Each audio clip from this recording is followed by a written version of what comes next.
दोस्तों, आज झारखंड में माहौल बहुत गर्म है और झारखंड के उपराजधानी दुमका में भी इसका नज़ारा या कहे हलचल देखने को मिल रहा है, जो कि मुख्यमंत्री हेमंत सोरेन को ईडी ने 10वां समन भेजा है।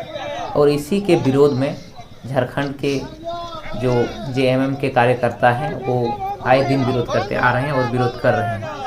तो उसी को लेकर आज हम लोग चर्चा करेंगे कि जब 8वां समन भेजा तब मुख्यमंत्री हेमंत सोरेन पेश हुए, उसके बाद फिर कुछ 20 तारीख के बाद 20 जनवरी के बाद कुछ रह गया था पूछताछ के लिए। 23 जनवरी को जो पूछताछ बंद गया था उसको लेकर समन भेजा गया था, तो 25 तारीख को मुख्यमंत्री हेमंत सोरेन ने जवाब दिया। अब 25 के बाद जब जवाब दे दिया कि हम अभी नहीं पेश आ सकते हैं क्योंकि हमारे पास काम है और हम अभी जो बजट सत्र है उसमें काम कर रहे हैं और हम अभी नहीं आ पाएंगे, तो फिर उसको ये करते हुए जो ईडी है उसने फिर क्या बोलते हैं 10वां समन भेज दिया है। और जो 27 से 31 को मिलने के लिए भेजा गया था, तो अब बोला कि 29 से 31 के बीच आप जवाब दीजिए। तो इसी के लेकर हमारे साथ वरिष्ठ पत्रकार निजाम भाई हैं, उनसे बात करते हैं कि इसको आप किस मुद्दे से देखते हैं और किस नज़रिए से देखते हैं जो दुमका में अभी विरोध प्रदर्शन चल रहा है। नमस्कार दोस्तों, हम लोग आए दिन देखते हैं कि ईडी का जो है बड़ा चर्चा है। ईडी क्या है, पहले हम लोग ईडी नहीं सुनते थे, नहीं जानते थे। ये जो एजेंसियां थी ये एक केंद्र की एजेंसी है और अभी इसका जो है छापा या धावा कुछ भी बोल लीजिए, जैसे जैसे चुनाव पास आ रहा है माने उतना जल्दी जल्दी आ रहा है ये ईडी। अब है क्या ईडी, क्या है ये, है क्या, इसके बारे में थोड़ा जान लेते हैं, है ना। ईडी केंद्र की एजेंसियां हैं, जिस तरह सीबीआई है इस तरह ईडी है। ईडी का कुछ अलग काम है, सीबीआई का कुछ अलग काम है। ईडी जो है आम भाषा में कहे तो प्रवर्तन निदेशालय, हिंदी में इसको कहते हैं, शॉर्ट फॉर्म में ईडी कह सकते हैं। यह एक जांच एजेंसी है जो मनी लॉन्ड्रिंग से जुड़े क्राइम के बारे में जो है जांच करती है। यानी आपके पास जो धन है, जो रुपया है, जो पैसा है, वो कहाँ से आया, कैसे आया, किस तरह से आया, गलत तरीके से आया, सही तरीके से आया, आपने अपनी मेहनत से कमाई की या फिर कहीं जो है गलत तरीके से पैसा कमाया। और इन्हीं सब को लेकर जो है ईडी जो है जांच करती है। और ख़ास करके हम देखते हैं कि जो बीजेपी सरकार है और जहाँ जहाँ बीजेपी सरकार नहीं है, जिस राज्य में, जैसे आप दिल्ली देख लीजिए, वहाँ का जो मुख्यमंत्री है अरविंद केजरीवाल, उनका कहना है कि बीजेपी सरकार जो है बदनाम करने के लिए जो है ईडी का प्रयोग करते हैं, ऐसे उनका कहना है। क्योंकि जैसे जैसे चुनाव आ रहा है, ये ठीक चुनाव से पहले ही इस तरह का जांच करने का मतलब क्या है, इस तरह का कहने का मतलब क्या है। और तो देखा जाता है कि जहां केंद्र सरकार की जहां पर सरकार है डबल इंजन, वहां पर ईडी नहीं जाती है और जहां पर उसका विरोधी पार्टी है वहीं ईडी जाती है। तो यही बात जो है अरविंद केजरीवाल बोल रहे हैं कि जो केंद्र की जो सरकार है, बीजेपी की जो सरकार है, और जो हमने देखा कि ईडी का जांच बंगाल में भी गया जहाँ की मुख्यमंत्री ममता बनर्जी हैं, और अब झारखंड में है जो है बड़ा ज़ोर शोर से है। यहाँ का जो मुख्यमंत्री हैं हेमंत सोरेन जी, इनके पीछे जो है ईडी लगा है जांच करने के लिए। हालांकि कुछ दिन पहले जो है इसका समन के लिए बुलाया था, जांच के लिए बुलाया था, बातचीत हुई थी, उसने अपने जवाब दिया। उसके बाद फिर दोबारा जो है अब ईडी कहते हैं कि फिर जो है पूछताछ होगी। तब इस मौके पर यहाँ के मुख्यमंत्री कहना है कि उसके पास समय नहीं है, क्योंकि दूसरा भी काम है करना है, इसलिए वो जो है मार्च तक समय नहीं दे पाएंगे, ऐसा उनका कहना है। और जो विरोधी पार्टी है उनका कहना है जो केंद्र की बीजेपी सरकार है वो केंद्र की जो जांच एजेंसियां है उसका दुरुपयोग कर रही है, उसका गलत तरीके कर रही है, उसको उसके द्वारा जो है डरा और धमका रही है और ईडी का जो है प्रयोग कर रही है अपनी ताकत। आज ही 27 जनवरी को हमने देखा कि दुमका में जो है ईडी के ख़िलाफ़ में जेएमएम के जो कार्यकर्ता थे काफ़ी तादाद में जो है सड़कों पर आए और दुकानों को बंद कराया। काफ़ी विरोध प्रदर्शन जो है उनके द्वारा कराया जा रहा है। उनका कहना है कि जो हेमंत की सरकार है उसको बीजेपी सरकार जो है ईडी के द्वारा बदनाम करने की साजिश कर रही है, बदनाम करने की कोशिश कर रही है। और इस को सरकार ईडी के द्वारा मुख्यमंत्री को प्रताड़ित करके आज इन कामों को रोका जा रहा है। और हम लोग अगर मुख्यमंत्री को अपमानित किया जाएगा, मुख्यमंत्री को अगर टॉर्चर किया जाएगा, मुख्यमंत्री को अगर झारखंड के काम करने से अगर रोका जाएगा तो झारखंड मुक्ति मोर्चा की कार्यकर्ता रुकेगा नहीं, सड़कों पर रहेगा। आज दुमका बंद है, कल पूरा झारखंड बंद होगा। आज दुकान बंद है, कल सड़क बंद होगा, आज दुकान बंद है, कल चक्का जाम होगा।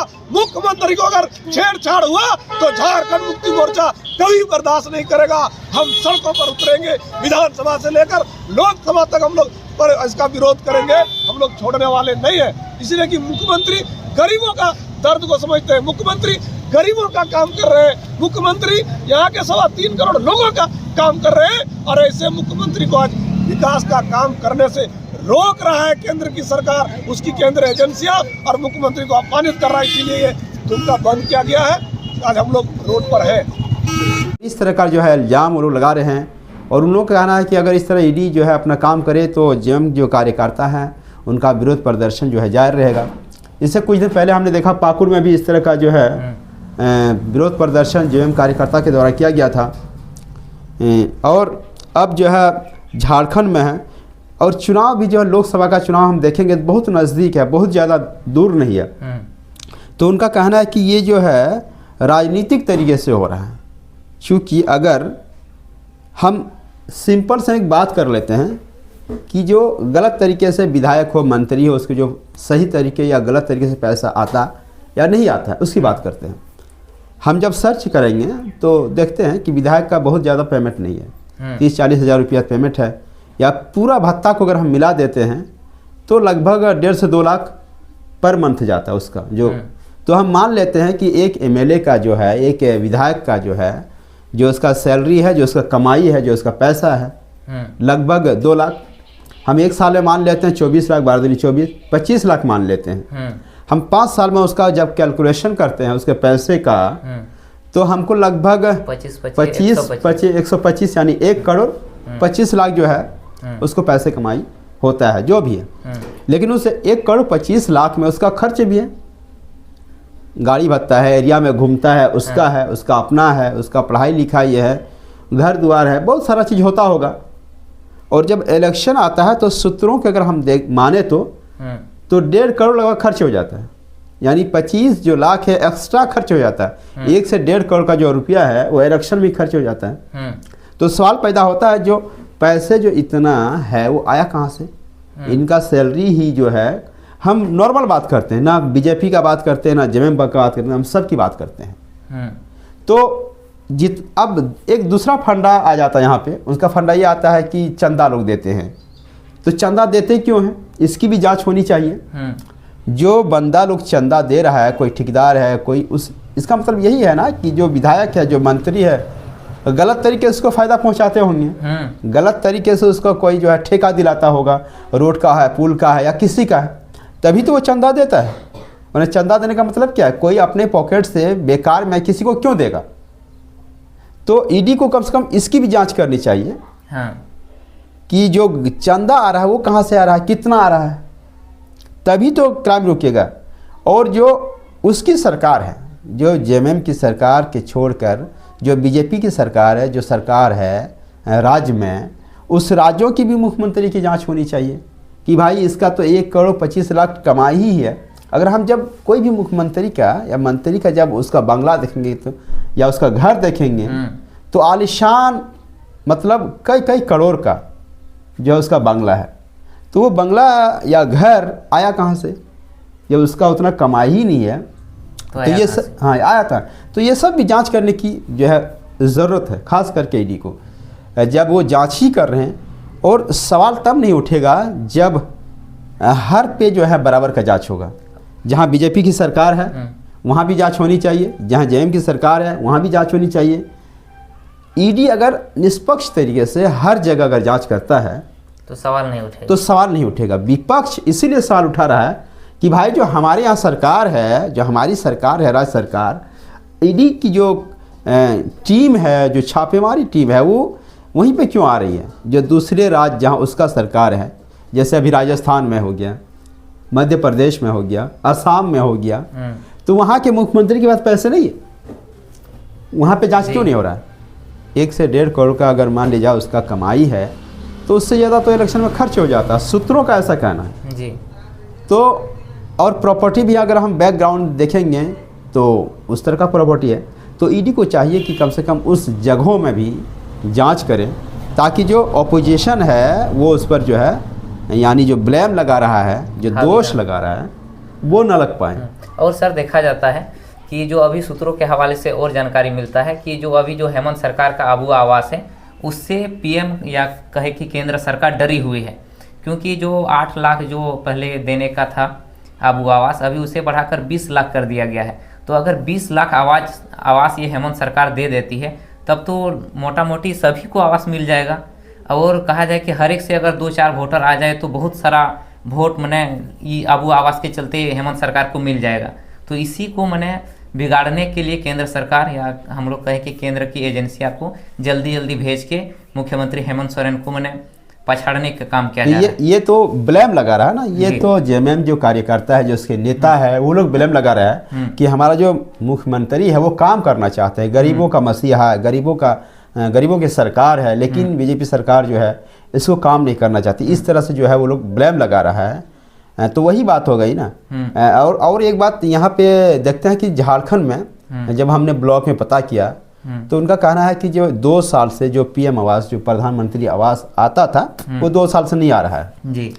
तो सवाल यहाँ ये भी उठ जा रहा है कि जो आपका जो पीएम आवास था दुमका जिला में, अगर हम मान लेते हैं तो दुमका जिला में जो सरकार है झारखंड में, मतलब जेएमएम की सरकार है, विधायक मान ले जाए जेएमएम का है, लेकिन उसका जो एमपी है ना, जो उसका एमपी है वो तो बीजेपी का है।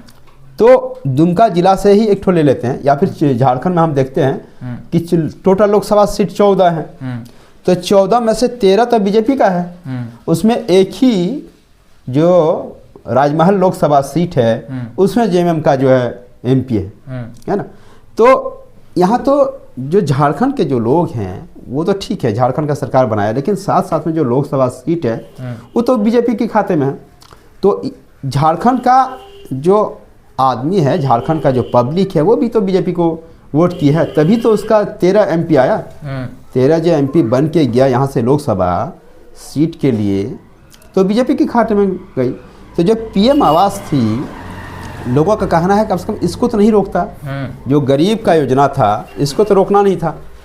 इसको रोकने की वजह से जो है लोगों को काफ़ी परेशानी हो रही है। तो इसका मतलब तो यही हो गया कि जो पार्टियां हैं बीजेपी की या फिर जेएमएम की, वो पॉलिटिक्स करते हैं जी। और दोनों पार्टियां पॉलिटिक्स करने के चक्कर में जो है यहाँ की आम जनता जो है पिसा रहा है। आम जनता को जो हानि हो रही है। तो इस तरह जब पीएम आवास नहीं रोकता तो बहुत सारा आदमी को हो जाता। और सर इसमें कहना है हेमंत सरकार का कि हमने इसको लेकर केंद्र सरकार को 8 लाख जो पीएम आवास के लिए दस्तावेज दिए थे और पोर्टल में भी अपडेट करा दिए थे, लेकिन ये हुआ नहीं। केंद्र सरकार कहना था कि आपका झारखंड में इतना गरीब नहीं है। तो इसमें आप क्या कहना चाहेंगे? देखिए, गरीब है या नहीं है इसके लिए तो जांच होती है जी। उनका जो अधिकारी है, जो पदाधिकारी है, जो कर्मचारी है, उनका एक रूल है, एक शेड्यूल है। उस रूल के हिसाब से, उस नियम और कानून के हिसाब से जो है जांच होती है। तो अब उसको जांच कीजिए ना। ठीक है, उतना गरीब नहीं है। अगर सरकार बोलती बीजेपी सरकार की उतनी गरीब नहीं है, तो जितना भी गरीब है आपके हिसाब से उसको तो देना चाहिए ना। कंप्लीटली जो बंद करा दिया तो इस तरह से तो आम जनता को नुकसान हो रहा है। कंप्लीटली तो बंद होना नहीं चाहिए। और सर हम लोग जब ग्राउंड रिपोर्टिंग करते हैं तो देखते हैं हर एक झारखंड में तो हर जगह झोपड़ियाँ ही है। जब हेमंत सरकार ने उसको आबू आवास के लिए पंजीकृत करने का पोर्टल दिया तो उसमें 8 लाख के लिए ओपन किया, लेकिन वहाँ 30 लाख आवेदन हो गया। उसमें काट छीट करके फिर भी 20 लाख उसको देना है, तब तो बहुत सारा गरीब है। जबकि उसका मतलब यही हुआ कि केंद्र सरकार देना नहीं चाहते हैं। हाँ, तो वही तो ब्लेम तो वही लगा रहे हैं। मान लीजिए जेएमएम का सरकार जो है, इसका जो नेता लोग हैं, ब्लेम तो यही लगा रहे हैं कि जेएमएम सरकार को जो है एक बदनाम करने की जो है साजिश है। इसी के तहत जो है पीएम आवास को जो है रोका गया है। पीएम आवास रुकना नहीं चाहिए। ठीक है, आपको लगता है कि इतना 10 मान लीजिए 100 नहीं है, 100% है, 20% है, 10%, 5%, जो भी परसेंट है आप उसी हिसाब से आवास दीजिए। लेकिन यहाँ जो कम्प्लीटली पीएम आवास को जो है बंद कर दिया गया है, तो इसमें तो जनता का हानि हो रहा है। और इसीलिए जो लोग है परेशान है आज, लोगों को जो है कम से कम अगर ठीक है आवास अगर हो जाता है, इससे क्या होता है कि बरसात के दिनों में लोगों को जब पानी चूता है, आवास होने से आदमी खाए कम लेकिन आराम से सोए, तो इससे भी जो है लोगों को दिक्कत कम हो। ये तो मूलभूत सुविधा है। तो इस तरह से जो है जो पार्टियां हैं जो आपस में लड़ने के चक्कर में आम जनताओं को जो है बेहिसाब जो है नुकसान हो रहा है। तो इसको जो है समझने की ज़रूरत है। ख़ास करके बीजेपी सरकार को और जेएमएम सरकार को और जो भी पार्टियां हैं उन सबों को।